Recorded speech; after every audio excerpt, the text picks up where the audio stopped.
So we have followed the saga of Denver's Orphan Bridge for a while now. Maybe too long, but y'all seem interested in it. The story of how a railroad bridge right in downtown Denver came to be abandoned. No one will admit owning the thing. Neighbors just want it fixed up. Now the city says that'll cost $3 million. So in other words, ain't gonna happen. Steve Steger's back on the bridge. No record of ownership yet. If the abandoned Delgany Street bridge over Cherry Creek were on the MLS, realtors would have to get creative. Opportunity for sweat equity. It has great bones, a hidden gem waiting to be polished. None of that is enough for the city of Denver to put in an offer. It's unsafe. Typically, as a regular practice, we don't take on assets that are in poor condition and needing, a lot of work. No one seems to know who owns this bridge at the end of Delgany Street. The city closed it almost 3 years ago after someone's foot slipped through the wood. Denver's Department of Transportation and Infrastructure says they had an inspection this summer and found it needed a boatload of work. The deck needs to be replaced.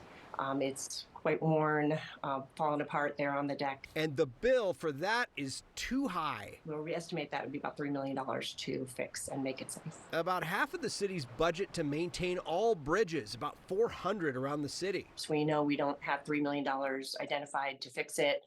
And so, we're hoping that perhaps maybe with a future bond initiative, maybe voters would want to put that on the list. You could knock this bridge down and rebuild it again for $3 million. Neighbors like Andrea Kahn aren't buying the inspection report. To come up with $3 million is their way of saying, we just don't want to fix your bridge. So it's just going to sit here and deteriorate. She is pretty ticked. So we're going to just have rotted bridges as they collapse up and down the river. That's nice. If only there were a millionaire nearby who could afford that bill.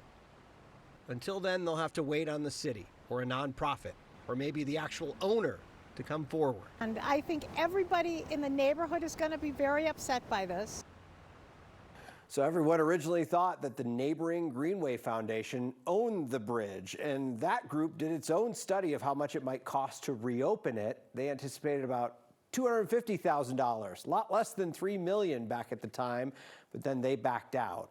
So for now, it sounds like this bridge is just going to remain closed until you find somebody who either wants to say, hey, shoot, I left a bridge there. Oh, that's mine? Darn it. Yes, I've been looking for that thing. All over town. Yeah, it just seems like an interesting part of infrastructure. And it's cool, it's history. And it gets you to Ball Arena, it gets you to park across the street. There's stuff around there. It's the kind of thing that in a town that didn't have a lot of stuff like that, they would try to preserve. Yeah. But in Denver, it's just another bridge. And, there's another railroad bridge right next to it that's still in function. There's one crosses over next to Coo Hills on the way into Ball Arena there. That one's still working just as well. And the city says, if it were a means of getting across the street, there are other ways to do it. But if that was the only way, then there might be more priority. But it's just kind of tough right now. An abandoned decorative bridge. Decorative bridge. We could do something fun with it, couldn't we? Put some lights on it. Yeah, we could do amazing things with it. Send your ideas to next@9news.com. Steve, thank you.